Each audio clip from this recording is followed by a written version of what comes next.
I've been doing YouTube full time for me and my clients for over 2 years now, generating millions of views and most importantly thousands of dollars in sales. Take Antonio for example, who increased his sales by 40% while working with us. We had a 40% increase in our sales. Or Derek, who closed 2 high-ticket clients from only one video and will generate him even more leads completely on autopilot. And in this course we'll cover everything you need to know to start a YouTube channel completely from scratch, so you can finally take action and leverage YouTube into a 24/7 client magnet, booking you qualified calls even when you sleep. We'll cover how to speak directly to your ideal customer.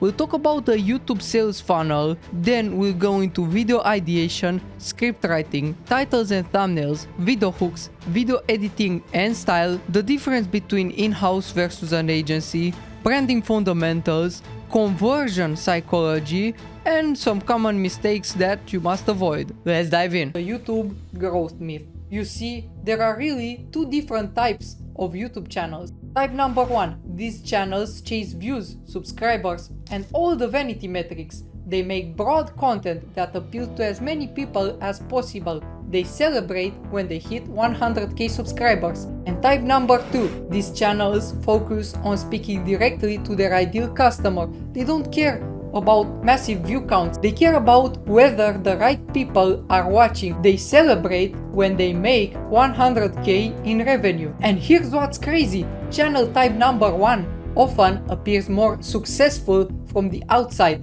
They've got the play button on their wall, they've got impressive analytics to show off. But channel type 2 has something much more valuable, a business that actually makes money. Let me show you a perfect example. Yes Theory, over 10 million subscribers, viral videos, a global brand.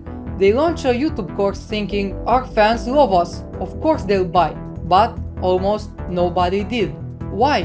Because their audience came from inspiration and adventure, not education. They built a fan base, not a customer base. Now look at Daniel Fazio, only 30k subs, but he makes serious money. Why? Because his content teaches the exact thing he sells: cold outreach and client acquisition. It's perfectly aligned. The lesson? Audience size means nothing if your offer doesn't match their reason for showing up.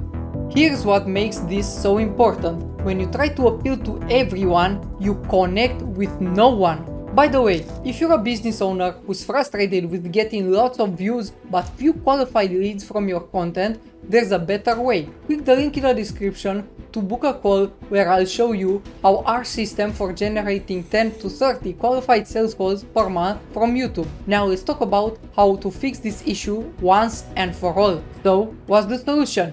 You need to get crystal clear on who you're making videos for and then consistently create content for that exact same person. I call this avatar mirroring, and is the most crucial factor for success on YouTube as a business owner. Let me break this down for you. The YouTube algorithm functions like a sophisticated mirror. It reflects your content to viewers who will find it valuable. When you consistently create videos for the same avatar, you're essentially polishing that mirror to give a clearer reflection of your ideal customer's needs. Each video you create for your specific avatar adds another reflective panel to your business's mirror. The more panels focused on the same customer profile, the stronger and clearer the reflection becomes. The algorithm sees clarity and directs more of your ideal customer to your content. But here's where most business owners go wrong. They shatter their mirror into fragments. They make a video about client acquisition, then about productivity hacks, then about their morning routine. Even though these might all loosely relate to business, they're actually reflecting entirely different customer needs. When you do this, your reflection becomes fractured into dozens of tiny, disconnected pieces. The algorithm can form a complete picture of who would benefit most from your content, so it shows your videos to fewer people overall. Your channel growth stagnates and your conversion rate plummets. Now here's the good news. You can fix a shattered mirror even if you've already created a lot of inconsistent content regardless of your starting point. Step number 1. Create a new primary mirror. Begin by getting crystal clear on exactly who your ideal customer is. What specific problem are they desperately trying to solve? What have they already tried that didn't work? What's their day-to-day life like? What's at stake if they don't solve this problem? What would their life look like if they did solve it? For example, instead of targeting general business owners, define your avatar as service-based business owners who are tired of wasting money on ads and want to grow their business using YouTube. This becomes your new primary mirror, crystal clear and focused. Step number 2. Consistently add new mirrors in the same direction. Here's a brutal truth most people miss. Your viewers aren't primarily watching for your content. They're looking for a reflection of their own needs and desires. They connect with you as the messenger, but they are there because your content mirrors what they're struggling with or aspiring to. Moving forward, every new video you create should reflect the same avatar with the same core problem. Each new video functions as another mirror, pointed in the exact same direction, amplifying the reflection and helping the algorithm understand exactly who should see your content. Step number 3. Reorganize your broken pieces. While creating new, consistent content, you can also reorganize your existing content to minimize the damage of fragmentation. Create playlists that group similar videos together, update descriptions and tags to align with your new avatar focus, and consider making some older, misaligned videos private if they're causing significant confusion. When you speak directly to your ideal avatar's pain points in every video, articulating their problems better than they can themselves, you reinforce this mirror alignment. If they hear you saying things like, "You've probably tried running Facebook ads but found that the leads were low quality and that the cost per acquisition was too high," they immediately think, "Yes, that's exactly my situation." When you can describe their problem better than they can, they automatically assume you must have the solution. The YouTube sales funnel. Now, once you're creating content specifically for your ideal avatar, you need a way to convert them from viewers into paying customers. Here's the simple YouTube sales funnel that you can use right now. Number 1. Attraction content. These are your top of funnel videos that address common problems and questions your ideal avatar has. Number 2. Authority content. These videos build trust and position you as the expert who can solve their problems by sharing how you fixed yours. Number 3. Conversion content. Think like massive value videos that give them a step from a multi-step process and then clearly hint to the next step being your paid programs with clear call to actions. The key is all of these videos speak directly to your ideal avatar. They're not random, they're designed to move viewers through your funnel. So there you have it, the real reason why your YouTube channel might be growing in subscribers but not in revenue. It all comes down to speaking directly to your ideal avatar. Now that you create content specifically for your ideal avatar, you need a way to convert them from viewers into paying clients. Here's the simple YouTube sales funnel that explains why. And in this video, I'm gonna break down the complete content bucket system, plus I'm going to rank the most effective video formats from S tier to C tier based on 4 critical factors: reach potential, income generation, ease of production, and niche fit. And by the end of this video, you'll know exactly which content types to prioritize for your specific business model, which formats work best for high ticket versus low ticket offers, and how to sequence your content for maximum conversion. Let's dive in. The first one is top of funnel content, and it only has one job: bring in new prospects into your ecosystem. This content targets the broadest audience within your market. It's designed to go viral within your niche and build your subscriber count and establish that initial brand perception. The key here is broad appeal with specific targeting. You're not trying to convert these viewers immediately, you're trying to get them to subscribe and consume more of your content.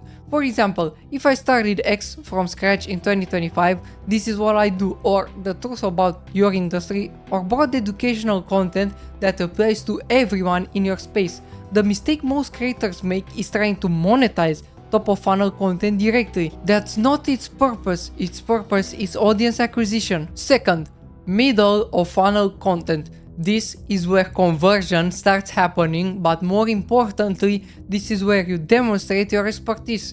Middle funnel content solves specific problems your prospects have. It's more targeted, reaches fewer people, but the people it reaches are much more qualified. This content should directly address the pain points that drive people to work with you. If you're a business coach, it might be how to systematize your operations to work 20 hours less per week. If you're a fitness coach, it might be the 3 metabolic mistakes keeping you from losing weight after 40. The goal here is problem identification and partial solution delivery.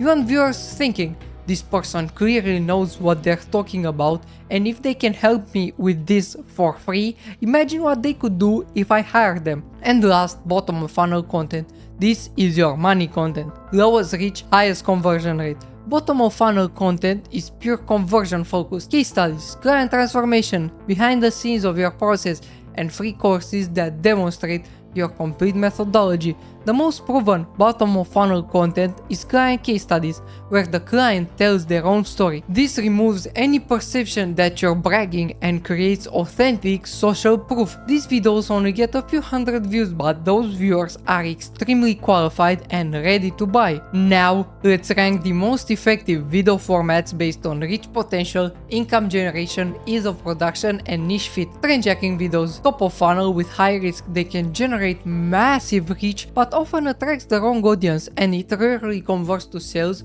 for coaching and consulting unless the trend directly relates to your expertise. So they get the C tier. Case study interviews. These are your highest converting videos because the client is telling their own transformation story and they are easy to produce. Just you and a client on a call. They work for any niche, especially high-ticket coaching and consulting. The key is letting the client naturally mention your service without prompting. Ask about their journey, their struggles, where they are now, and what advice they'd give to someone considering working with you, so they get the S tier. Next is free course or masterclass videos. These 2 to 6 hour comprehensive training videos demonstrate your complete methodology. They require significant production time upfront, but convert extremely well because viewers spend hours with you. And this is the structure. You identify their problem, present your unique framework, mention the implementation steps, and make sure to sprinkle in multiple call to actions throughout. And obviously a strong close that position your paid service as the implementation vehicle, so they get the S tier. Next is tutorial or how-to videos. These are your middle of funnel and solid for demonstrating expertise, but can become commoditized if everyone in your niche is doing similar tutorials, and it works best when tied to your unique methodology, so they get the B tier. Next is solution deep dives. These solve one specific problem in detail, medium reach, high conversion for the right audience, and they are relatively easy to produce once you identify the core problems your market faces, so they get the S tier. Next is behind the scenes process videos, where you show your actual process, tools and systems. It builds tremendous trust because you're pulling back the curtain. This works especially well for business, coaching and consulting, so they get the A tier. Next is tool software reviews. They are good for establishing authority and can generate affiliate income, but it only works well for business marketing niches, and they are limited by how many relevant tools exist in your space, so they get the B tier. Next is day in a life or lifestyle content. This is top of funnel personal brand building. It has high reach potential, but only for B2C offers or lower ticket programs. It works best if you have an aspirational lifestyle that your audience wants. It's only effective if your lifestyle aligns with your audience's aspiration. A business coach showing expensive cars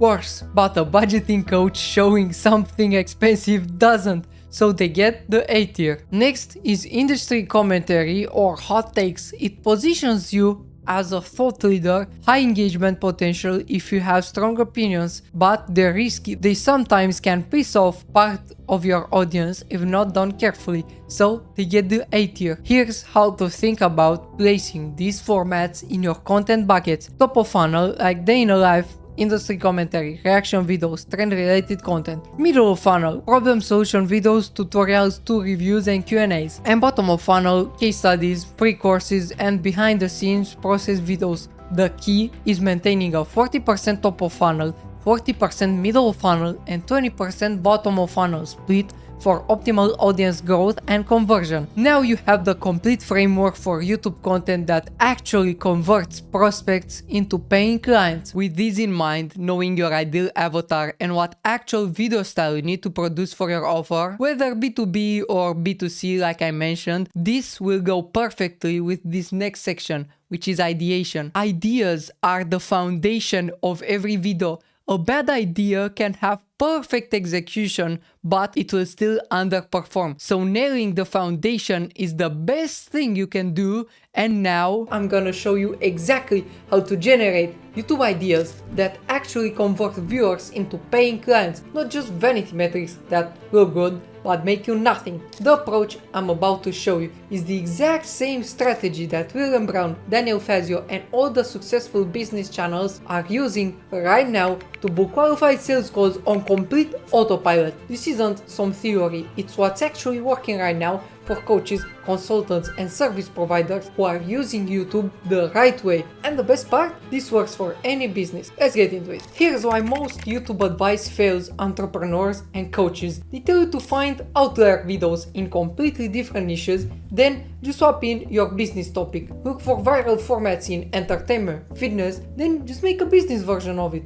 This approach sounds smart on paper. Why reinvent the wheel, right? But here's the reality. What works for entertainment creators, product reviewers, and lifestyle influencers almost never works for business content that actually generates revenue. First, most viral formats are optimized for maximum reach, not maximum conversions, and they're designed to appeal to casual viewers, not serious buyers. Second, viral outlier videos in other niches succeed because they perfectly match the viewer's intent in that niche. Entertainment viewers want to be entertained, DIY viewers want clever hacks, but business solution buyers, they want credible, specific solutions to their problems. Third, the metrics of success are completely different. For entertainment creators, the view count equals success. For businesses channels, a single high-ticket client equals success. These different definitions of success require fundamentally different content approaches, and it starts with your ideal client's buying psychology, not with what's working in other niches. The revenue first idea framework. So, how do you actually generate videos that sell?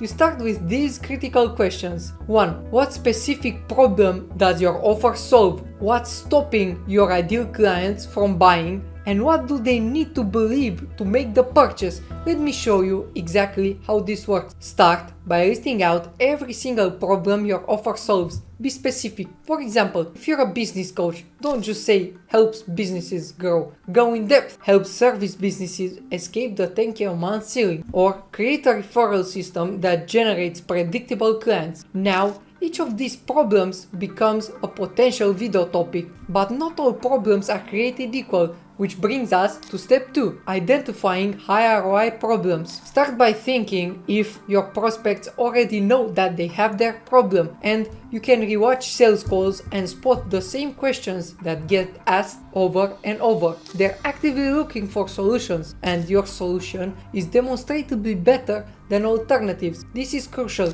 You don't want to educate people on problems they don't know they have. That's an uphill battle. You want to address problems they're already searching. For each problem asked, is someone actively searching for a solution to this right now? If yes, that's a high ROI problem. Step number 3, solution demonstration ideas. Now, for each high ROI problem, create content that does 3 things. 1. validates that you understand their problem better than they do themselves, shows your unique approach to solving it, and 3. Demonstrates proof that your approach works. For example, instead of making a generic video like how to grow your business, you make videos like the counterintuitive reason most coaches stay stuck at 8K per month, or why your discovery calls aren't converting and the simple fix. See the difference? These ideas speak directly to high ROI problems and position you as the solution. Now, let me show you how to research ideas and how to steal like an artist. Every killer idea is made from different elements taken from different people. For example, the Wright brothers combined bicycle mechanisms, concepts from gliders and airfoils, and internal combustion engines and made the first airplane. Now we know who to target, we have the best converting video formats, and we know how to come up with killer ideas that make us stand out from the rest. The next step is writing a script. I see many people just grabbing their camera and start yapping. Of course, that works in some cases. There are standout creators like William Brown, Charlie Morgan, who just grab their camera, put it on a tripod, and make viral content. But there's a very small chance you fall into that bucket. A script that has the hook written out word for maximum conversion, and a bullet point list for the actual body just to maintain structure and move the viewer through the information is better in 99% of cases. So what I'm about to show you goes way deeper into the actual belief systems and mental frameworks that make viewers physically unable to stop watching your content. And I'm not talking about entertainment tactics or Mr. Beast style hooks. This is specifically designed for business education content that converts viewers into qualified leads and paying customers. And what I've discovered is that most business educators are using script writing techniques designed for entertainment, which is exactly why their content doesn't convert viewers into customers. And that's why I've boiled down the 6 script writing frameworks that top business educators are using right now to create compelling content that sells on autopilot. The first framework is something I call the assumption reversal, and it's based on a simple principle. Your viewers have existing beliefs about your topic, and your job is to systematically challenge these beliefs in a way that creates mental tension. Here's how most creators approach this. They state a contrarian opinion and then move on, but that's not enough to create lasting engagement. True assumption reversal works in 3 steps. First, you identify the most common assumption in your niche. For example, if you're a business coach, a common assumption might be, I need to be an expert before I start coaching. Second, you don't just disagree with it, you flip it completely. For example, the most successful coaches I know started coaching before they felt ready, and that's exactly why they succeeded. And third, and this is the key, you explain why the opposite belief actually makes more logical sense. And it will sound something like this. When you start before you feel ready, you're learning alongside your clients, which makes you more relatable and creates better results because you understand their exact struggles. This creates what I call cognitive restructuring. You're not just giving them new information, you're helping them rebuild their entire belief system around the topic. The reason why this works so well for business education content is that your viewers are already somewhat familiar with your topic. They have existing beliefs that may be holding them back. When you systematically reverse these assumptions, you position yourself as someone who sees what others might miss. The second framework is about deliberately guiding your viewers through specific emotional states throughout the video. I call this the emotional state transition. Most creators accidentally create emotional chaos. They make viewers curious, then frustrated, then confused, then bored. There's no intentional progression, but when you map out the emotional journey you want your viewers to experience, you can control their engagement at a much deeper level. Here's the progression that works best for business education content. You start with curiosity. Why do some coaches charge 10K while others struggle to get $100 clients? Then you move to mild frustration. motivation. The reason has nothing to do with their expertise or experience. Next, you build to recognition. It's actually about how they position themselves in the market, and then you create hope. And once you understand this positioning framework, everything changes. And the last, you end with confidence. You'll know exactly how to position yourself as the premium option in your niche. The key is that each emotional state should last about 2 to 3 minutes, and the transition between states should feel natural. When viewers go through this specific emotional progression, they end the video feeling like you've taken them on a journey. They associate that positive feeling with your expertise, making them much more likely to seek out your help. The third framework is something most business creators completely miss, and it's costing them conversions every single day. They think that conversion happens at the call to action, but here's what they don't realize. Conversion actually happens throughout dozens of tiny moments throughout your entire video. I call this the micro commitment architecture.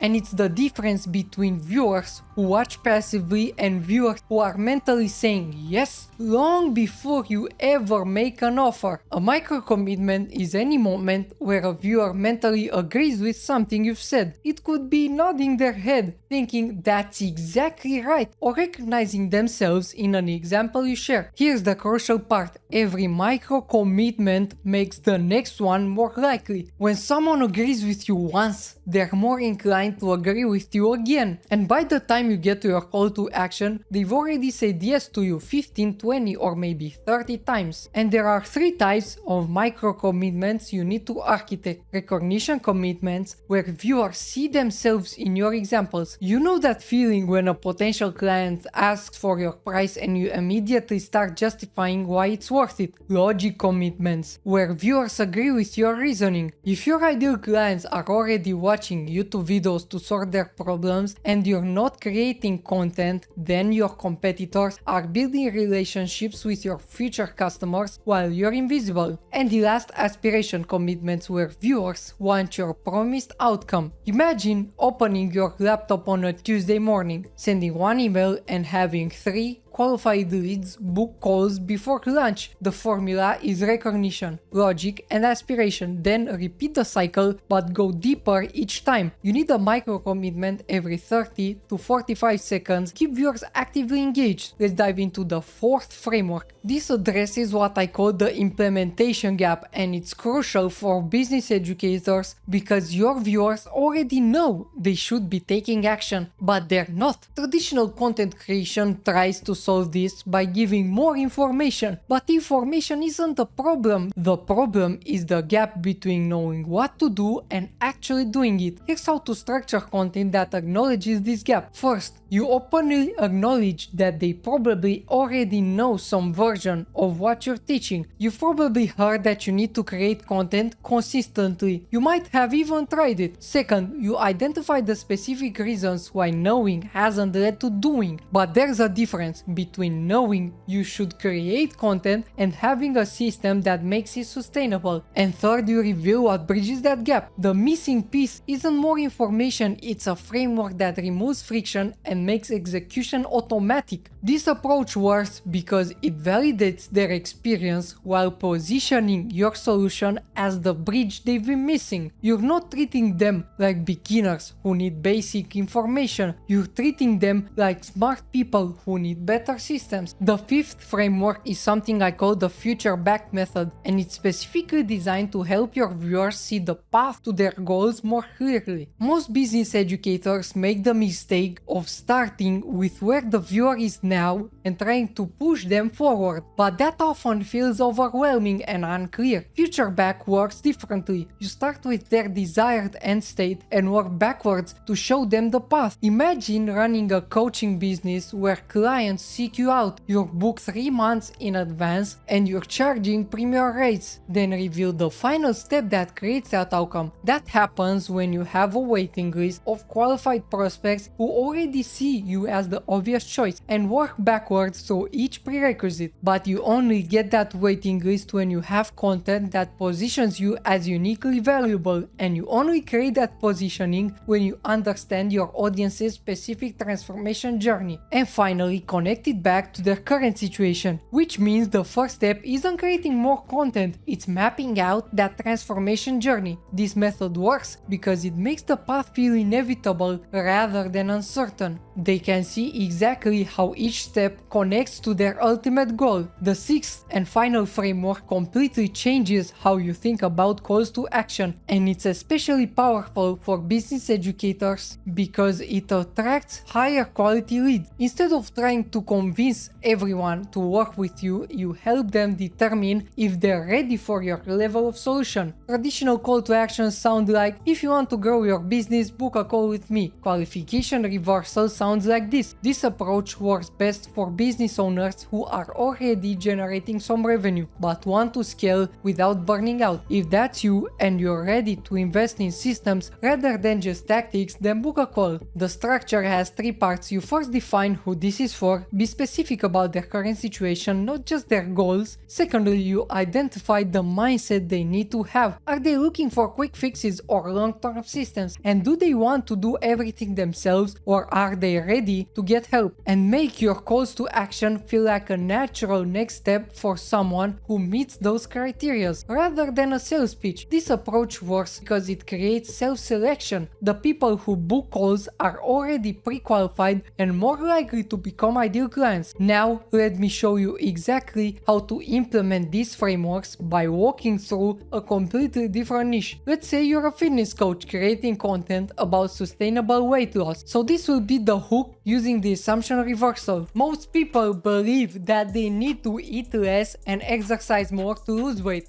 But here's what I learned working with hundreds of clients. The most successful weight loss happens when you eat more of the right foods and do less intense exercise. The reason this works is because sustainable habits beat perfect plans every single time. Next is the emotional state transition, and we start with curiosity. Why do some people lose weight without effort while others struggle with every pound? Then you move to frustration. It has nothing to do with willpower or genetics. You build recognition. It's about working with your body's natural systems instead of against them. You create hope. Once you understand these systems, weight loss becomes predictable, and end with confidence. You'll never have to guess what works for your body again. Next, we have the body of the script, and we start with the implementation gap strategy. You already know you should eat healthy and exercise regularly. You've probably tried multiple diets and workout plans, but there's a difference between knowing what healthy habits look like and having a system that makes them automatic. The missing piece isn't more nutrition information, it's a framework that removes the daily decisions and makes healthy choices your default. Next step is you use the future back method. Picture yourself 6 months from now maintaining your ideal weight without obsessing about food or spending hours in the gym. That happens when healthy habits are so integrated into your life that they require little to none willpower. But you only get there when you have a personalized system that fits your schedule and preferences. And you only create that system when you understand your specific triggers and patterns, which means the first step isn't changing your diet, it's mapping out your current habits. And then you do the qualification reversal. This approach works best for people who have tried multiple diets and are ready to focus on systems rather than quick fixes. If you're someone who wants to lose weight once and keep it off permanently, and you're willing to invest 3 to 6 months in building sustainable habits rather than looking for 30-day transformations, then this might be exactly what you need. Do you see how each framework creates a different kind of engagement? You're not just giving information, you're reshaping how they think about the entire topic. So those are the 6 advanced scriptwriting frameworks that separate business educators who build massive engaged audiences from those who just struggle to get views and conversions. Now with this next section we'll cover the title and the thumbnail. Your first critical decision. Before we dive into video hooks, we need to address what actually happens before someone even clicks on your video. The most overlooked truth in content creation is that you could create the perfect hook with flawless structure, but if your title and thumbnail don't get clicks, no one will ever see it. Most creators make a fatal mistake in their process. They create their entire video first, then hastily slap together a title and thumbnail before publishing. This backward approach kills your results before you even start. According to YouTube's own Creator Academy, viewers make the decision to click or skip in less than 2 seconds of seeing your thumbnail and title. They're not deciding based on your content quality. They can't see that yet. They're deciding based solely on the promise made by your title and thumbnail combination. The most successful creators approach this in reverse. They design their compelling title and thumbnail first, and only after that they make the video. Now I'm very confident in this knowledge because it's based after analyzing thousands of the best thumbnails in the education space. I've come up with an 11-step framework that you can follow and ensure your video has the highest CTR and conveys your message the best. If people don't click, they don't watch. And if they don't watch, they won't buy. Stick until the end to get my secret method of ensuring that your thumbnail is the right one. First, we'll start off with the design basics, the rule of thirds. Our eyes can determine extremely fast when something is off and not centered. That's why the best thumbnails always follow the rule of thirds. Let's analyze them. Making the thumbnail pleasant to the eye is the main goal. Second, the less text, the better. Spending some time and nailing the perfect text combination can be crucial for your video's success. Look at these two examples. Which one did you read the fastest? Remember, if it takes more than 2 seconds to grab the viewer's attention, you'll keep scrolling while looking for videos, and make sure to use psychological triggers in it, like fear of missing out, you're one click away, urgency, do this now, mystery, the secret to, authority, millionaire's advice. 3. Come up with as many questions to get them asking about the video. Making curiosity loops in your thumbnail can make the viewer interested in your video. Think of it like an itch, and your video can relieve them from it. If you can bridge the gap from the point they're at to the point they want to be, such as 10k months, winning store, you'll provide the solution they need. Let's look at Iman Ghazi. He used this in one of his most popular videos. By explaining these 7 steps, this video is like a bridge, taking teenagers specifically to their monetary goal. 4. Including faces with emotions is key. We as humans can detect a facial expression in less than 200 milliseconds. Take this simple example from Alex Hormozi. He has an angry expression because he is so passionate when talking about this subject. He advises people that make irrational money decisions and giving them a roadmap on how they could make more money. And his expression combined with the right text resonated with people in that same situation. 5. Stick to the color wheel. If you're out of ideas for your thumbnail, look for patterns in the color wheel and keep in mind the emotion you want to convey.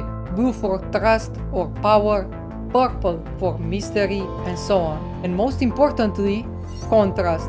If your thumbnail blends in, it gets ignored. 6. Use high quality pictures. As demand increases and more people are browsing their TV for content, high quality images or the perfect still frame can make a small but impactful difference. Let me prove it. Which one gives you more trust? And if you're in a rush or lack the camera gear, you can use an AI upscaler or something like that. 7. Title and thumbnails have to be complementary. An important takeaway is don't repeat the text from the thumbnail in the title. The title should enhance the thumbnail. Now let's go over the best converting title structures for educators. How to X so that Y happens, going from point A to point B as we mentioned in the curiosity gap. If I wanted to achieve X, this is what I do. Intriguing viewers by sparking curiosity about your personal opinion. This works so well if you have an established brand. Do this if you want X. This triggers urgency and conveys the necessary action to achieve the desired outcome. Extreme success stories and unexpected claims. This is self-explanatory. Comparison titles, before and after. And watch this, targeted callout. This works well if you made your research and wanna hit on a specific pain point. 8. Switch it up. This is incredibly powerful for small creators to stand out by making something entirely different from your niche. For example, change the color scheme, change the concept. Having a different thumbnail than your space can make your video a scroll stopper. 9. Familiarity bias. Include in your thumbnail something your audience already knows and trusts. Try to create associations between what your viewers don't know, which is you, with something they do. Everything from a known payment processor like Stripe or PayPal or a popular face in your niche. Everything you can that has goodwill or credibility in your space. 10. Clarity even when it's small. While details are important, you have to prepare for your thumbnail being shown in the suggested tab. Make sure the message is the same even at a smaller scale. 11. Brand familiarity. Keeping this in mind for the long term can help you make a lasting connection with your viewers. Take famous podcasts in this space. They know that when you scroll on the homepage and their thumbnail is familiar to you, the value that you receive from past videos will make you more likely to click on this new one. And by following this framework, you should have a rough idea on your next thumbnail. And if you still don't have, let me show you some successful title and thumbnail combination that were proven to work. Contrast between numbers. Huge transformations, crazy jump in numbers, people like that. Outrageous hooks, push the limit without lying. The crazier the claim, the harder it hits. Sometimes simpler is better. Let the title do the work. Unfinished story. People hate incomplete info. Use that against them. Call your audience out directly. Make it personal. If they feel attacked, they'll click. Real-time thumbnails feel raw. People like that. Besides using the A/B testing feature on YouTube, which you certainly need to use to get a feel on what your audience likes, which helped my video be a 100x outlier. I had an idea that I liked and an idea that seemed more relatable to my audience. And my guess was right. I had a bias for something that I liked, which was proven to not be the most effective thumbnail. Remember, we serve our audience, not us. And like I promised, the secret to pre-testing a thumbnail before you hit publish is show somebody your thumbnail for 2 seconds, then asking them what they understood from it. If their answer didn't fit the main point of the thumbnail, you're back to the drawing board. Now what happens after making the thumbnail? We move on to the hook. And first impressions matter the most. That's why your hook is the most important part of the actual video itself. But like I mentioned, the thumbnail is more important than the hook, since if they don't click, they don't watch. So respect that and invest more time into the title and thumbnail before investing time into the hook. And now I'm gonna break down the exact hook structure that turns viewers into clients using the 3 P's framework. You'll have a complete system for creating hooks that not just grab attention but convert attention into qualified leads and clients. Your hook's first job is to immediately confirm that the promise will be fulfilled. If there's even a slight mismatch between what your title/thumbnail promised and what your hook delivers, viewers feel misled and abandon your video. The second test, the silent test. Before diving into the 3 P's framework, there's a critical element of high converting hooks that most creators miss: passing the silent test. Over 70% of potential viewers preview content without sound before deciding to engage. They're using YouTube's hover feature on desktop or scrolling through their feed on mobile, making judgments with the sound off. This means your hook must visually communicate value in 2 to 3 seconds without requiring audio. Creators who ignore this reality are losing the majority of their potential audience before they even click. The best silent passing hooks use text overlays, not just repeating what you're saying, but highlighting the key value proposition, showing a process result or before and after that's compelling even without explanation. Emotional cues, facial expressions and body language that conveys expertise, excitement or urgency. When you test your hooks, always watch them first on mute. If you can't understand the core value proposition without sound, redesign your visual elements until you can. The 3 P's framework, converting viewers into clients. Now that you understand the prerequisites, let's dive into the structural framework that consistently delivers results. According to my analysis of over 500 high-converting YouTube videos, successful hooks incorporate 3 essential elements in the first 15 seconds. The first P, proof, establishing immediate credibility. The second P, promise, creating clarity about what viewers will gain. And the third, a plan, providing a structural roadmap for the content. This framework builds trust, confirms expectations, and eliminates confusion about where the content is heading. Let's examine each component in detail. Proof, promise, plan. The first component, proof. This answers the question, why should they listen to you? YouTube's own data shows that viewers make trust decisions within the first 8 seconds of your video. Without establishing proof quickly, viewers remain skeptical of everything you say, and skeptical viewers don't convert to clients. The YouTube algorithm also rewards videos that establish credibility early. Videos with strong proof elements in the first 50 seconds see an average of 20% higher retention rates and significantly higher conversions to subscription. Effective forms of proof include specific results you've achieved, client results, data-backed findings, relevant credentials, and counterintuitive experiences. The key to effective proof is specificity. I've helped many clients are much less powerful than I've helped 23 coaches fill their calendar in under 30 days. Visual proof is even more powerful than verbal claims. Show screenshots, analytics, client testimonials, or before and after results in the first few seconds. The human brain processes visual information 600 times faster than text, making visual proof an essential component of high-converting hooks. For most businesses and marketing content, leading with proof is the most effective approach because it immediately addresses the skepticism barrier. Component number 2, promise.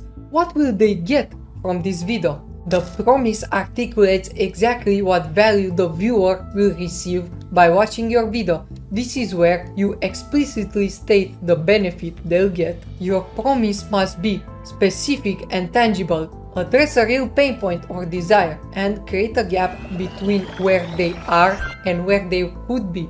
Be believable, which is why proof often comes first. Here are some strong promise formulations. In this video, you learn the exact system too, or by the end of this video, you'll know how to. The promise must also confirm the expectations set by your title and thumbnail. If your thumbnail suggests 5 client attraction strategies, your promise must deliver on that specific expectation. Remember, the more specific your promise, the more compelling it becomes. Double your clients is good, but add 10 to 15 qualified sales calls to your calendar every month is better. Component number 3, the plan.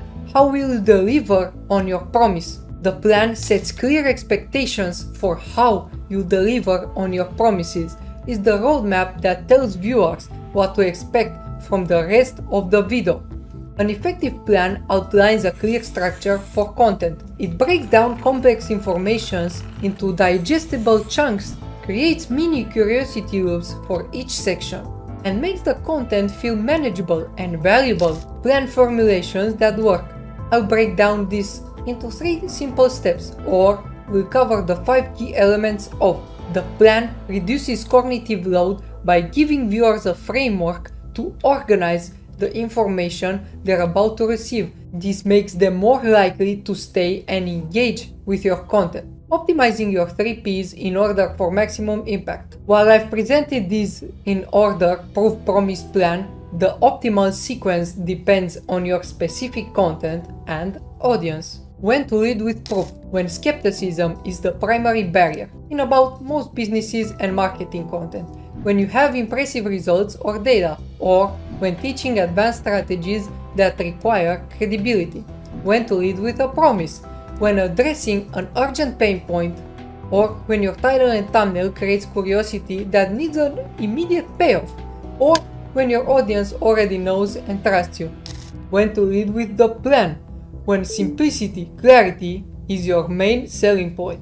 When your audience is overwhelmed by complexity, or when organization is a key benefit of your approach. Experiment with different orders to see what resonates best with your specific audience. The last key step is confirming the click. This means immediately validating that your video will deliver exactly what the title and thumbnail promised. For example, if your thumbnail shows 5 client attraction methods, your very first sentence should reference these 5 methods explicitly. This confirmation creates an immediate alignment between expectation and reality, dramatically reducing early drop-off. How to confirm the click effectively? Reference the visual elements from your thumbnail. Address the exact problem or opportunity presented, or speak directly to the specific audience targeted. And while the 3Ps framework addresses what you say, visual elements are equally as important for retention. Use text overlays that highlight key phrases from Proof Promise Plan, change backgrounds, camera angles, or use B-roll during your hook to maintain visual interest. Vary your speaking pace and energy to create a rhythm. Use subtle zooms or highlights for key points. Show, don't tell your proof, promise, or plan whenever possible. These visual elements complement your verbal hook and keep viewers engaged through the critical 15 to 30 seconds. Testing and optimizing your hooks. The 3Ps framework isn't a set and forget solution to maximize its effectiveness. Test different 3Ps arrangements, analyze retention graphs to see where viewers drop off, study hooks from top performing videos in your niche, continuously refine your approach based on data, track which hooks convert to your call to action, not just which get views. So there you have it, the complete system for creating hooks that not only grab attention but convert viewers into qualified prospects. Remember, your title and thumbnail are your first hook.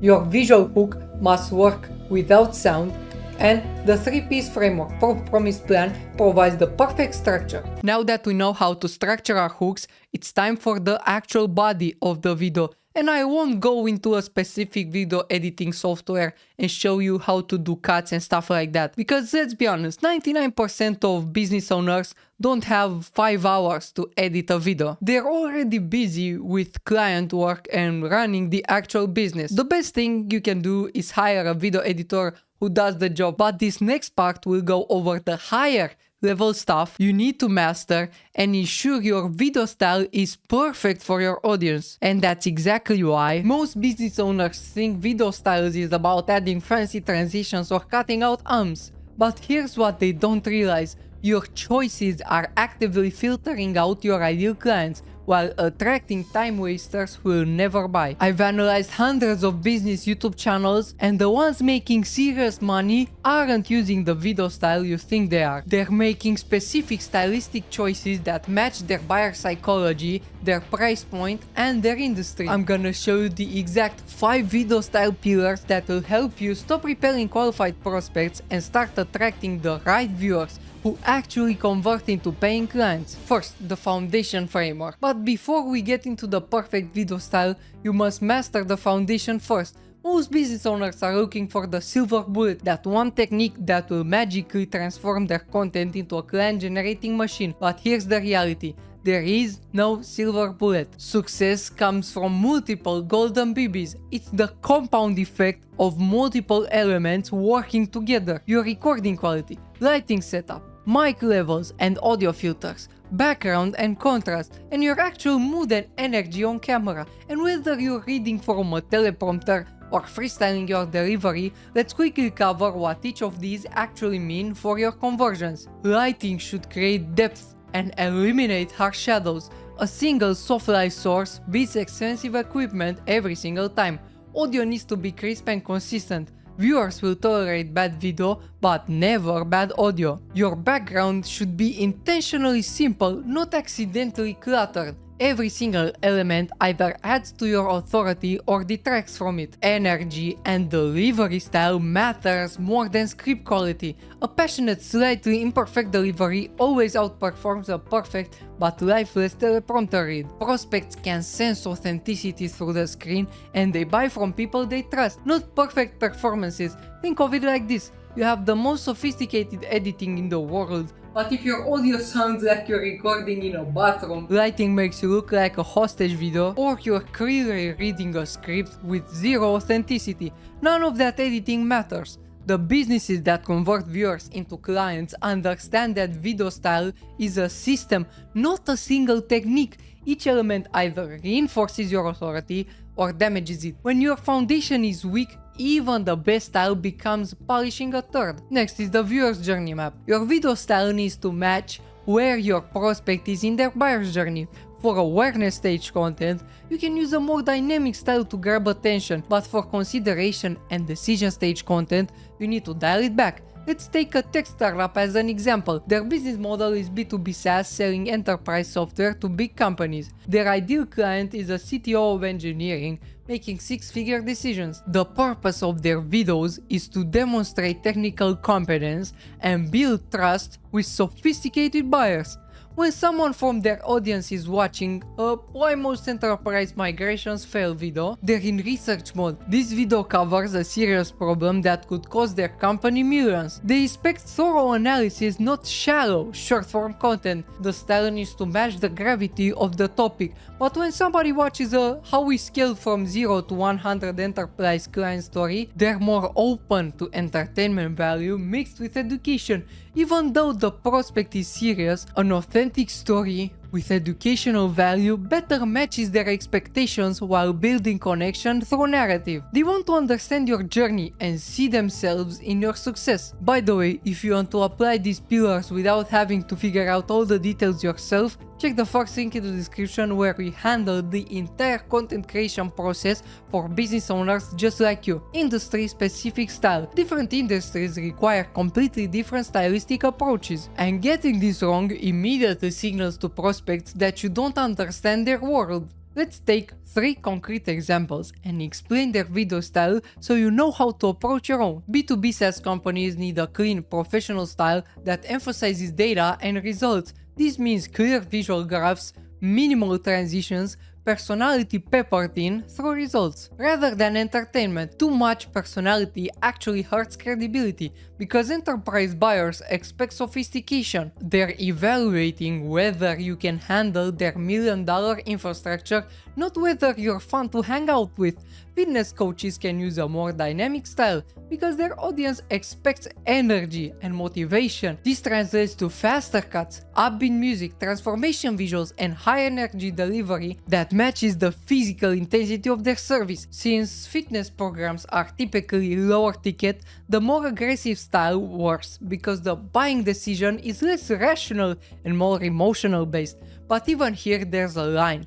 Too much flash and you attract Instagram browsers instead of serious clients who will actually pay for coaching. Business consultants fall somewhere in the middle. They need authority building style with nailed down poses, case studies, screenshots, and measured delivery that signals deep thinking. Their prospects are successful business owners who respect confidence but distrust flashiness. They want to see process thinking, not performance. If you're charging $10K for a strategy session, your video style needs to justify that premium positioning. The economics of video styles. Most business owners dramatically overstyle their content and it's costing them money in 3 ways. First, complex production takes 10x longer to produce, meaning you create less content and miss opportunities for consistent audience building.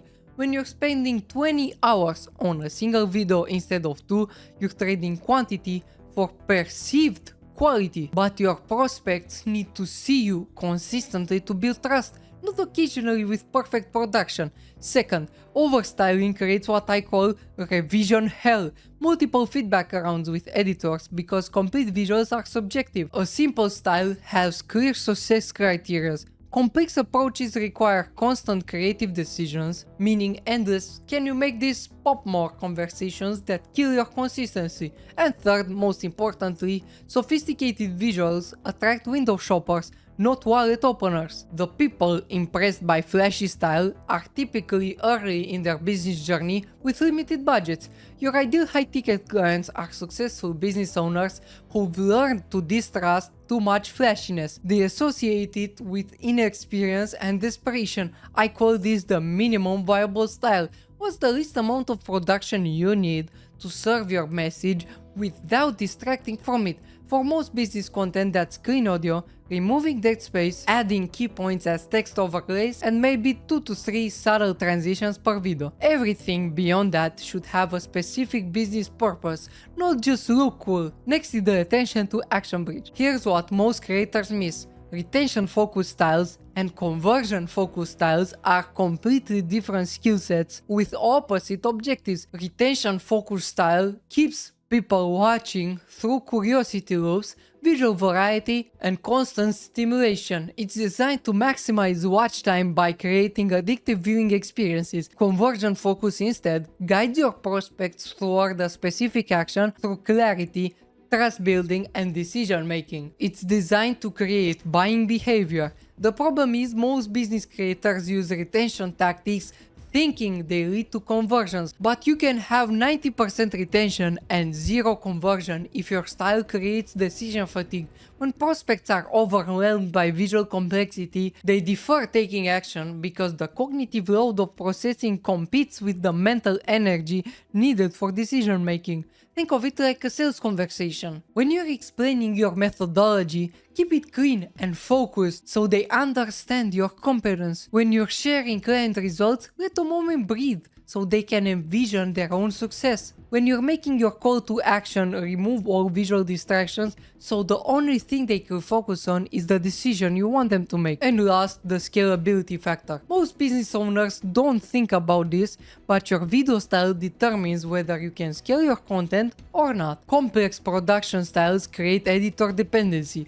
Only one person can maintain your brand consistency, creating bottlenecks. We've covered everything you need to know on publishing your next video. Now I will show you the difference between trying to do all of this yourself or working with a specialized agency that does this all day, every day. And I'm not trying to convince you to work with me. I'm just laying out the differences between trying to assemble your own content creation team or working with a specialized agency with over 2 years of experience, millions of views produced, and over 5 figures directly attributed to YouTube. And if you're a business owner trying to make YouTube work, you've probably heard all the advice: better ideas, better scripts, better editing, better thumbnails design, and better titles and descriptions which improve SEO. And if you're doing all of this yourself, that advice may be helpful. But you probably outsource your accounting, your operations without thinking twice. But when it comes to YouTube, you probably think that if you're not doing everything yourself, editing, thumbnail design and everything, then the video won't sound authentic. And in this video, I'm breaking down the real difference between hiring just an editor or working with a done-for-you agency which handles everything on your behalf. Not that I'm telling that one is better than the other. I'm just laying out trade-offs and benefits for each one. Let's go into problem number 1. Time investment. You probably spend hours researching ideas, writing scripts, filming, editing, thumbnail design, and writing catchy titles and SEO-worthy descriptions, and also posting. When you add up all of this, a single 10 to 20 minute video can easily consume 10 to 20 hours of your time. Let's take a Lego skyscraper for an example. Think of it like you having to manufacture every piece by itself and then assembling it without an instruction. Yes, you can do it, but it's complicated and takes time away from building more skyscrapers. With a done-for-you agency, almost none of that happens. You only focus on the filming, which maybe takes half an hour to an hour, depending on how good you are on camera. And the result is that you get 90% of your time back without sacrificing quality and especially consistency. The lesson here is simple. YouTube speed isn't about editing faster, it's about removing yourself from the process entirely, except for the one thing only you can do: delivering your message. Now let's go into the problem number 2. Production quality. Your audience can detect your production quality subconsciously while still absorbing information. My first impression when I look at these videos, it gives me like comic book vibes, not serious business tips and strategies. And let's go back to the skyscraper example since it's simpler to understand. Think of it like the whole building is a YouTube video. You have the idea, the foundation, script, video editing, thumbnail design, and SEO. A full done-for-you system gives you access to an entire team of specialists who each focus on their area and can match all the floors and the video looks even. So let's say you hire each and try to manage them individually, then you will end up with something like this. One floor made out of stone, one floor made out of brick, one floor made out of glass, and so on. The lesson is that production quality isn't just about making things look good, it's about matching it with your values, ideas, and business, so your audience expects you can achieve the same for them. Now let's get into the problem number 3, which is consistency and reliability. Think back to school when your teacher called in sick. What happened? You probably got a substitute teacher which first didn't know the level of each student, they had a different teaching style, they didn't know where you left off with the other teacher, and at the next exam, of course, you'll fail because you have a gap in your information. YouTube content works in the same way. When you're doing it yourself, you are the only teacher. You get busy with clients, content stops, your audience watches a whole different channel. Let's say you have an editor hired and he decides to take a random vacation or disappears out of nowhere. You're back searching for a replacement who doesn't know your brand voice, your messaging, your visual style, and your viewers will be confused on the next video. A done-for-you agency is built on processes that ensure that never happens. Now let's get into the fourth problem, cost effectiveness. Again, we have the whole process of a YouTube video. Let's say an idea and a script roughly takes 1 hour. Filming takes half an hour at max. Editing, let's say you're doing a simple style, I would say 3 hours for something halfway decent. A thumbnail, same thing, halfway decent, half an hour, and posting and writing the title, writing the description, tags and stuff like that, 30 minutes. If we value your time at around 500 per hour, we end up to 3K per video if you make the math, and that's with the bare minimum quality of a video. I recently talked to a prospect which said to me, I can do all of this in 30 minutes. Why would I need you? Yeah, of course. I agree. You could do all of this in 30 minutes, but the quality required to become an authority in your niche isn't achievable in 30 minutes or 1 hour. People who claim that are 100% lying. Let's take one of my clients, Derek, for example. He was struggling with unreliable editors and overall a low production quality. All of these taking up his time that he could invest into his business or just rest and relax, spend time with his family. But let's say you do hire a video editor with an average rate of 200 per video, you're still looking at around 3 hours of onboarding and an additional 6 hours per month training, and I won't even mention the time to find a good editor, struggling on job platforms, messaging, endless editors, and when you finally find one with a good portfolio, you pay him and they deliver dogshit, and you're still looking at 3K lost because you didn't use that time on your business. Working with a full done-for-you agency typically costs around 1 to 3K per month for the entire service, but the real revenue advantage comes from results. One high-ticket client pays for months of content creation, 2 clients and you're profitable, 3 clients and you're scaling, and so on. Now let's go into the fifth and final problem, scalability. What happens when your business grows and you need more content? You hire more editors, obviously, but then it just becomes a bigger headache. Remember, onboarding, training, quality checking. A full done-for-you system is designed for scalability from day one. And most importantly, this scalability happens without additional mental load on your part. Your attention remains focused on serving clients and developing your offers. And for business owners who are serious in scaling, the choice comes down to this. Do you want to be in the content creation business, or do you want to actually focus on your specific business. The decision is ultimately up to you. But if you still want to be involved in creating content, then as a bonus, I prepared each high-level tactic that I know and use every day for me and my clients, and I won't be gatekeeping anything. Stuff like storytelling, branding tips from Hormozi. So let's dive into branding. And I made this list after I've read Alex Hormozi's $100 million branding playbook, and these 5 lessons that I learned will transform your thought process about YouTube. You could create valuable content and get decent traction, but also unknowingly repel ideal clients while the competition steals all the attention and sales. Hormozi reveals the hidden psychology behind why this happens. We'll cover how to make people choose you over competitors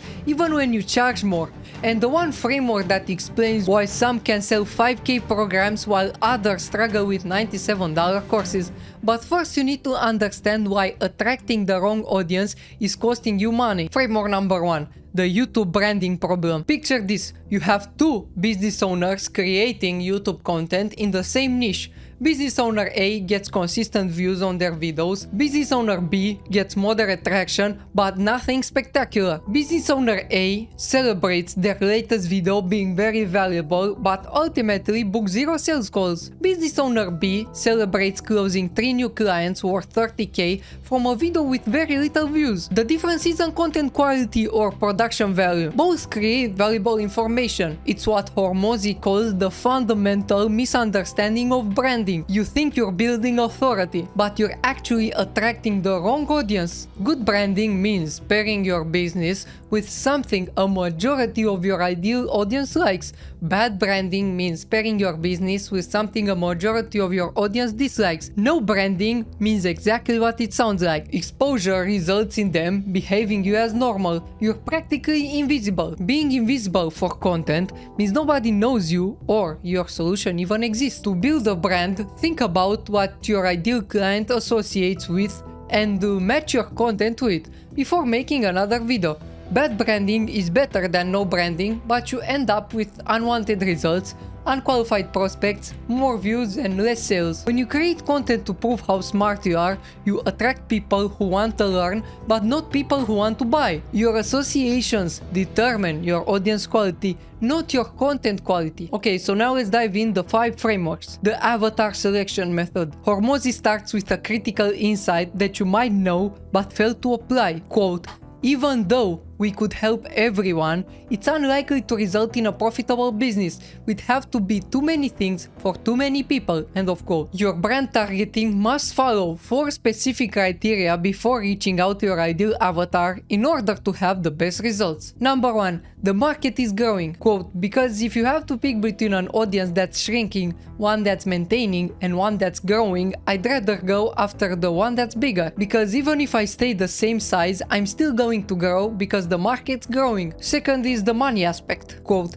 "I want to make sure they can afford my stuff. I want people who are making money, because if I want to charge a lot of money, they got to have the money so I can charge it." 3. Easy to target. Quote, "I want people who are easy to target. If my customers exist but I can't find them, does it matter? I'd rather have customers I can put advertisements in front with little effort." 4. In pain. Quote, "I want people who desperately want what I have to sell. I'd rather have competition because at least I know people are buying that thing. Now I just need to make it better." Here's what this means for YouTube. Hormozi's framework reveals when your content speaks to people who are growing, have money, are findable, and desperately need what you offer. Every video becomes a client magnet. Framework number 2. The bouquet strategy. Hormozi uses this powerful metaphor. Quote, "I think about branding like assembling a bouquet of flowers. On their own, flowers are not a bouquet, just as products, values, experiences, people, etc. On their own, they're not a brand. And just as tying many flowers together forms a bouquet, so too does tying products, values, experiences, and so on form a brand. What we choose to include, from where and how much, influences the brand we ultimately create. For YouTube creators, every element is a flower in your bouquet. The guests you interview, the case studies you reference, the problems you solve, the tools you recommend, the language you use, the results you showcase.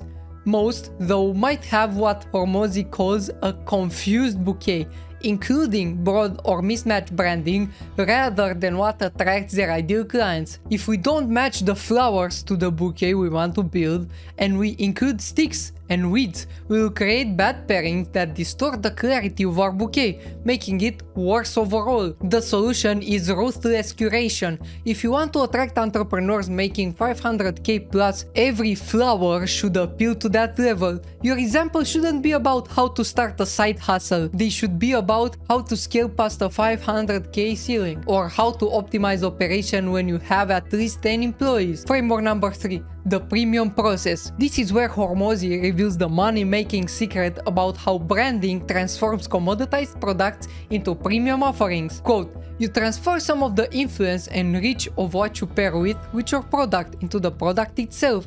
Then you deliberately pair the product with your audience using an offer. But we have a twist. A strong brand turns commoditized products like a $10 hat into a premium product, and premium products get customers to want to pair themselves with the product. Take a generic $10 hat. With a strong brand, you can charge $90 for it. Same hat, same materials, same manufacturing, same functionality. The only difference is the association. Your YouTube content follows the exact same principle. Two creators can teach identical strategies. Creator A associates with, here's a free tactic that might help your small business. Creator B associates with, this is the exact system that my $2 million client used to break through their growth plateau. Same information, completely different associations, completely different pricing power. They give the money, they get the hat, but the association happens based on what they've seen, where that logo has been elsewhere. They wear the shirt and go from, I want to be an ambitious entrepreneur or an investor exchanging money, and now saying, I am an ambitious entrepreneur. That is how this works. Your content creates the same exact psychological transformation. People don't buy your course or coaching. They buy the association with the success, sophistication, and results you consistently pair with your brand. Framework number 4. The brand pivot. By following the first 3 frameworks, your branding would be way stronger. But what happens when you evolve? You change something, yet your branding stays the same. Most live in fear of losing their audience if they evolve. Hormozi reveals how to properly brand pivot. Quote, when you make a move, only 2 things can happen.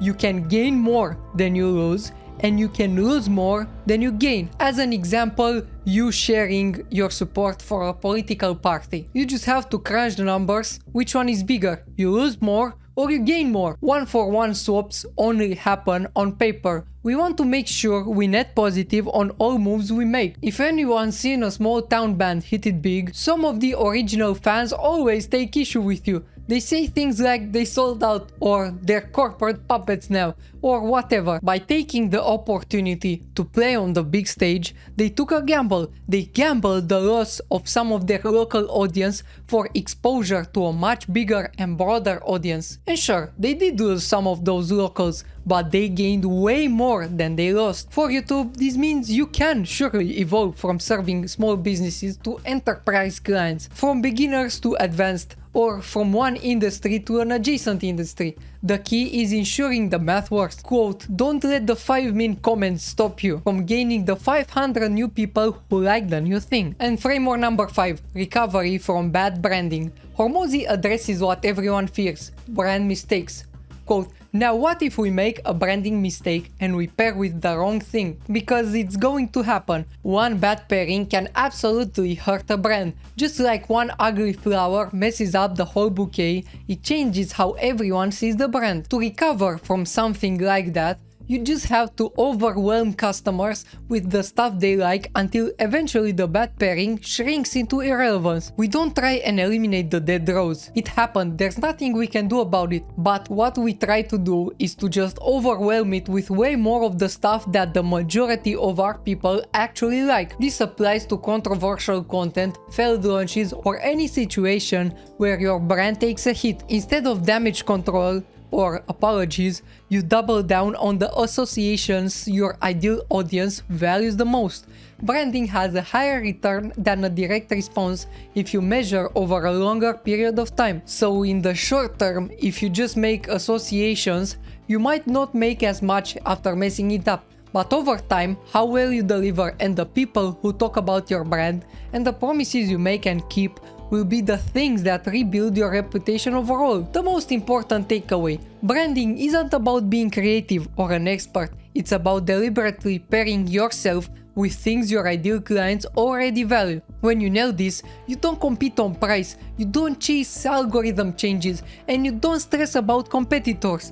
You become the obvious choice for your specific audience. Now we know how to build our brand from the man himself. In this next section, we'll cover how to ethically use psychology that makes your video convert more. And this knowledge was gained after analyzing the top performing content from creators that consistently turn their traffic into high-ticket clients. I've identified 5 psychological patterns they all use. You'll understand exactly how to ethically implement these patterns in your own content strategy to attract more clients without ever coming across as salesy.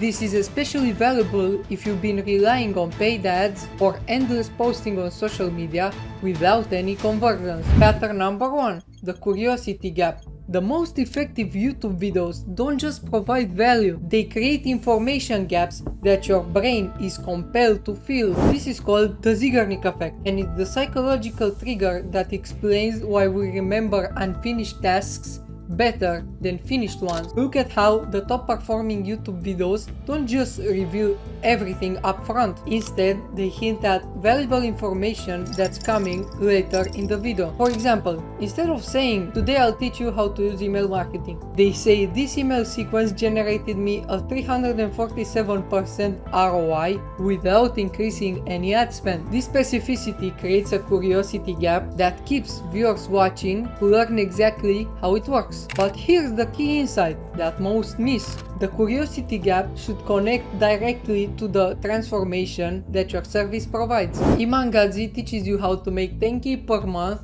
and makes you think that it's easy. And then he positions his digital product as the solution. Pattern number 2: implied authority. The essence of the second one is demonstrating expertise without explicitly claiming it. Most content creators make the mistake of telling viewers that they're experts. "I've been doing this for 10 years," or "I'm the leading expert in this field." But the psychology of persuasion shows that claimed authority is far less convincing than demonstrated authority. This is why the most successful videos demonstrate expertise by sharing insights that could only come from deep experience. For example, instead of saying, "I'm an expert in Facebook ads," they might say, "Most marketers use Facebook's CBO feature wrong. They set it above $50 when our testing shows that $37 is actually the sweet spot for most service-based businesses." That kind of specific insight implies authority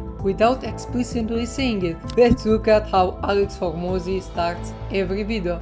I'm Alex Hormozi, I'm the founder of Acquisition.com. It's a portfolio of companies that generate hundreds of millions of dollars in revenue per year in aggregate. Pattern number 3: the omniscient narrator. This is the most powerful, yet the most underutilized pattern that we discovered. The best converting content positions the creator as someone who sees and understands the viewer situation more clearly than they do themselves. This creates what psychologists say the aha moment, when viewers feel understood on a deeper level than they expected.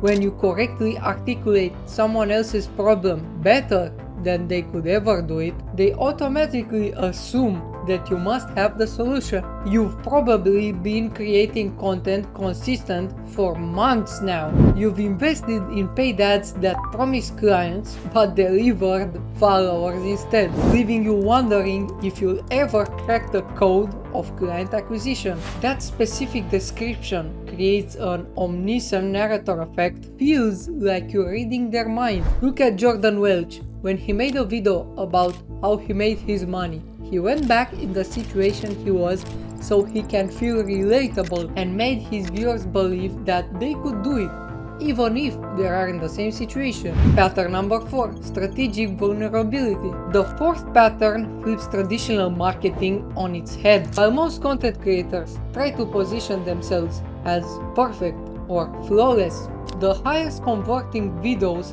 strategically reveal vulnerabilities in a way that actually boosts credibility. This is based on the psychological trigger of the Prat-Laugh effect. We find people more relatable and trustworthy when they admit imperfections. Look at some of the most successful coaches on YouTube. People like Iman. You'll often hear him in about every video sharing his struggles that he had in his teenage years before they developed their systems, making you feel like you could do it too. This isn't accidental. It's strategic vulnerability designed to create connection while maintaining authority. The most effective content creators don't reveal current vulnerabilities.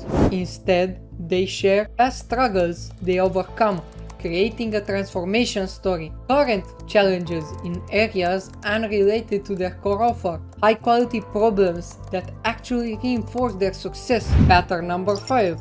The indirect close. The final pattern is what separates amateur content from client generating machines. They make the mistake by saying directly, "Book a call now," or "Join my program." But psychological research shows that direct commands triggers resistance. The brain naturally pushes back on being told what to do. The best converting videos do what I call the indirect close.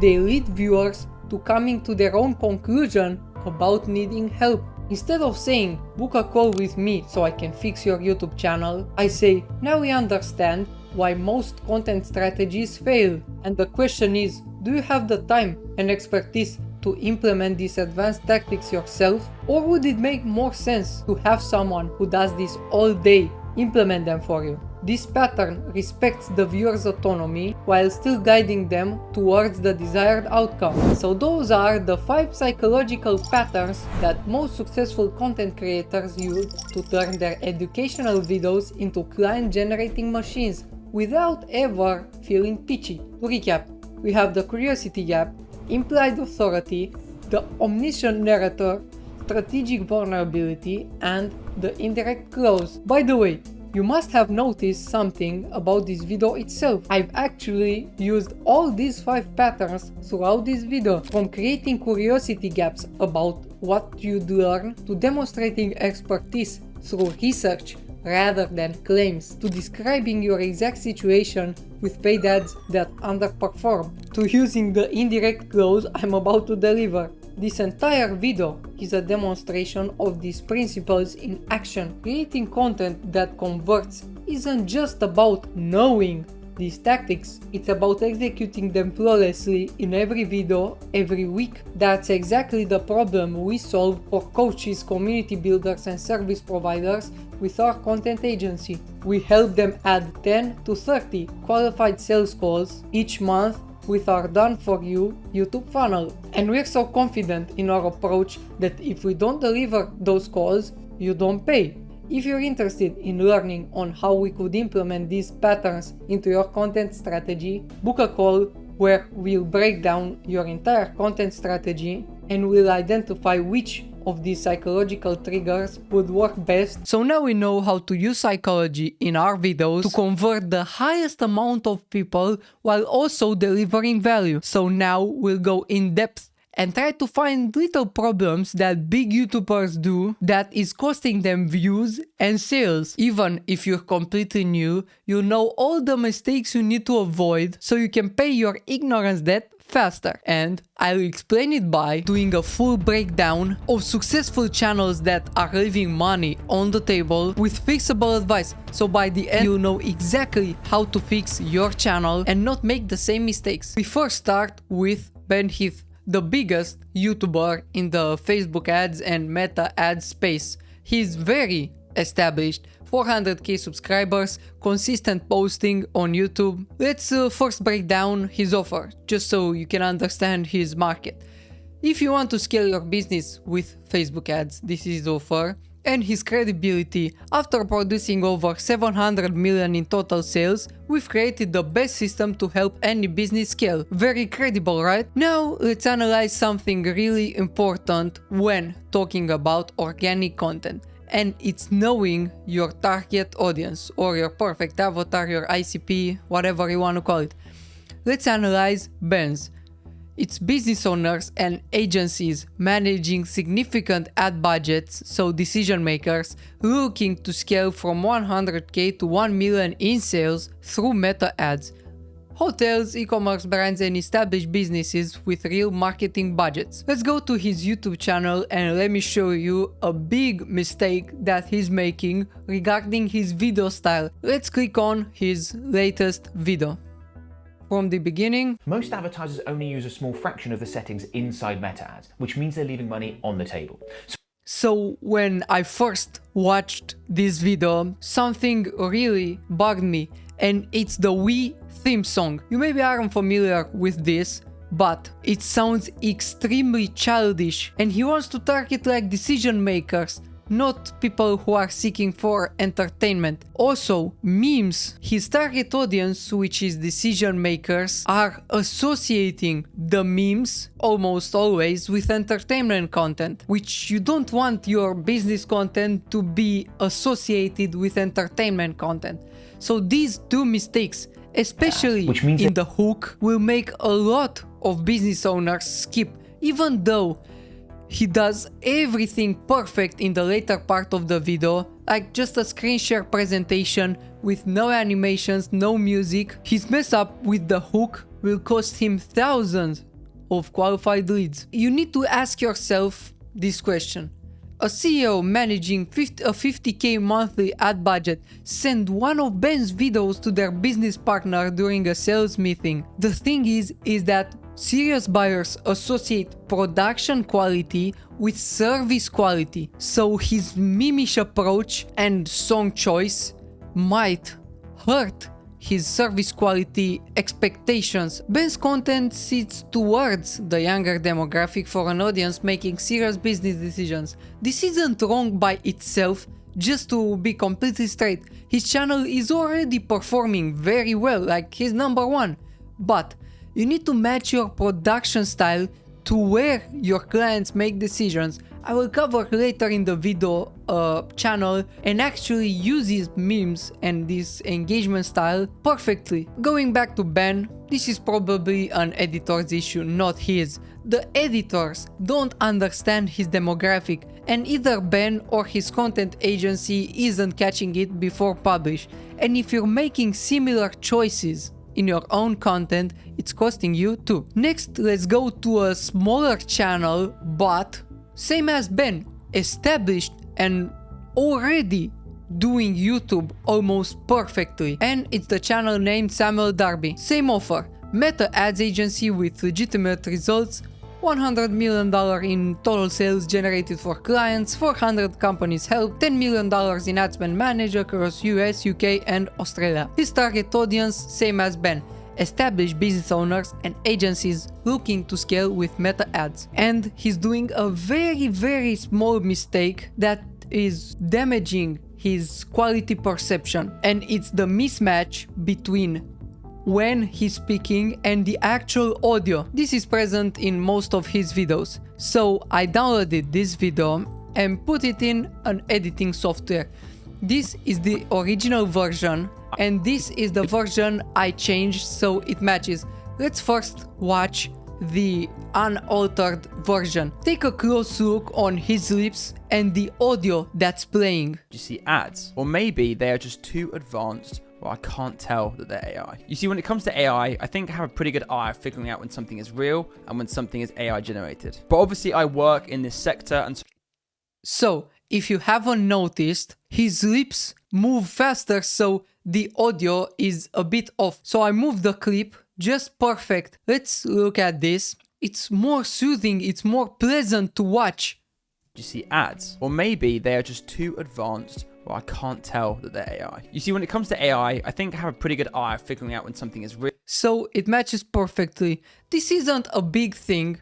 Maybe 90% of people won't notice it, but in their subconscious mind, they will notice that something is off and probably it will hurt his retention, his product quality, perception and stuff like that. our brain can easily spot this audio mismatch. So make sure your audio is crisp, synced, because audio is 60% of a video. I rather have low video quality than low audio quality. Now let's end on a positive note and analyze a channel who perfectly nails everything, and it's Roas Brez. He handles all types of paid ads for scaling e-commerce brands, not just Meta. The Offer, it's a course and community for beginners and intermediate level people, typically 16 to 25 years old, looking to escape the traditional path and make money with brand scaling, which is just a fancy name for running paid ads for a specific brand. Here's what he gets not right: perfect audience segmentation and style adaptation. His style is fast-paced, energetic, includes memes, and it actually works perfectly for his audience. Think about it. His offer is B2C, so business to consumer. Young people who click his video have their homepage filled with Mr. Beast content and all the big entertainment creators. If he would go for a simple style, like I will show you here, if he would go for a simple style which has a whiteboard presentation, no background music, no animations, no text, his content wouldn't convert for the specific audience he's targeting. Brez understands it, and you need to adapt your content style to match your target audience. If you're targeting beginners, the entertainment-ish YouTube style actually works, because that's their normal content environment. But if you're targeting established business owners, like I said, your style must reflect that. This guy, James Smith, let's go into his YouTube channel. This guy understands it perfectly, and you can see he ditched his big channel with almost 500k subscribers to start a smaller channel that is targeted towards business owners. Let's go into one of his videos and you can see why he executes perfectly this strategy. He doesn't have meme-ish pop-ups. He doesn't have random tracks that don't match with his intentions. On the cusp of I think social media is on the cusp of the biggest change it's had in a very, very long time. And if people don't make the necessary steps to look at social media a certain way... So, no background music, no memes, nothing. Just him and his audio. And you can see later in the video just a whiteboard presentation. He knows that beginners will instantly skip off, but he's not optimizing for beginners. He's optimizing for business owners who have the attention span to watch a 20-minute video. Now that you've seen these patterns across multiple successful channels, it's time to audit your own content. I know this might sound cliche, but I see so many people skipping these and just posting volume, hoping something sticks. Let me tell you some things to keep in mind on the technical side. Is your audio crisp, properly synced with the video? Do your thumbnails look professional enough to represent a 6-figure service?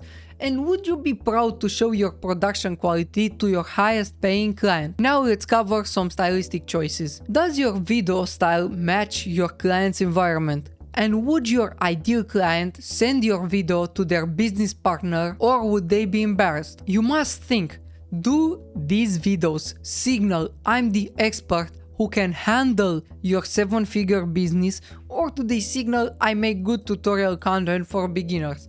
Be brutally honest, because you need to realize that your content, your business content, is competing with all the big channels that your ideal client has encountered. Alright, let's wrap this up. You now have the complete system: identifying your exact avatar, using the sales funnel framework, writing scripts, designing thumbnails and titles, hooking viewers in the first 10 seconds, matching your video style to your audience, building your brand, and using psychology. But here's what separates winners from everybody else, and it's execution. Take one format, create your first video and publish it, then do it again. You'll gain more experience from 10 failed videos than watching endless YouTube tutorials. YouTube is the most powerful client acquisition machine and nurturing machine. I have many people saying to me, yes, I'll start in 2027. And then in 2027, they'll say, I missed the train. I won't hop into YouTube because everybody else is bigger than me and I can't succeed. So start making your first video today. And if you found this course helpful, make sure to leave a subscribe.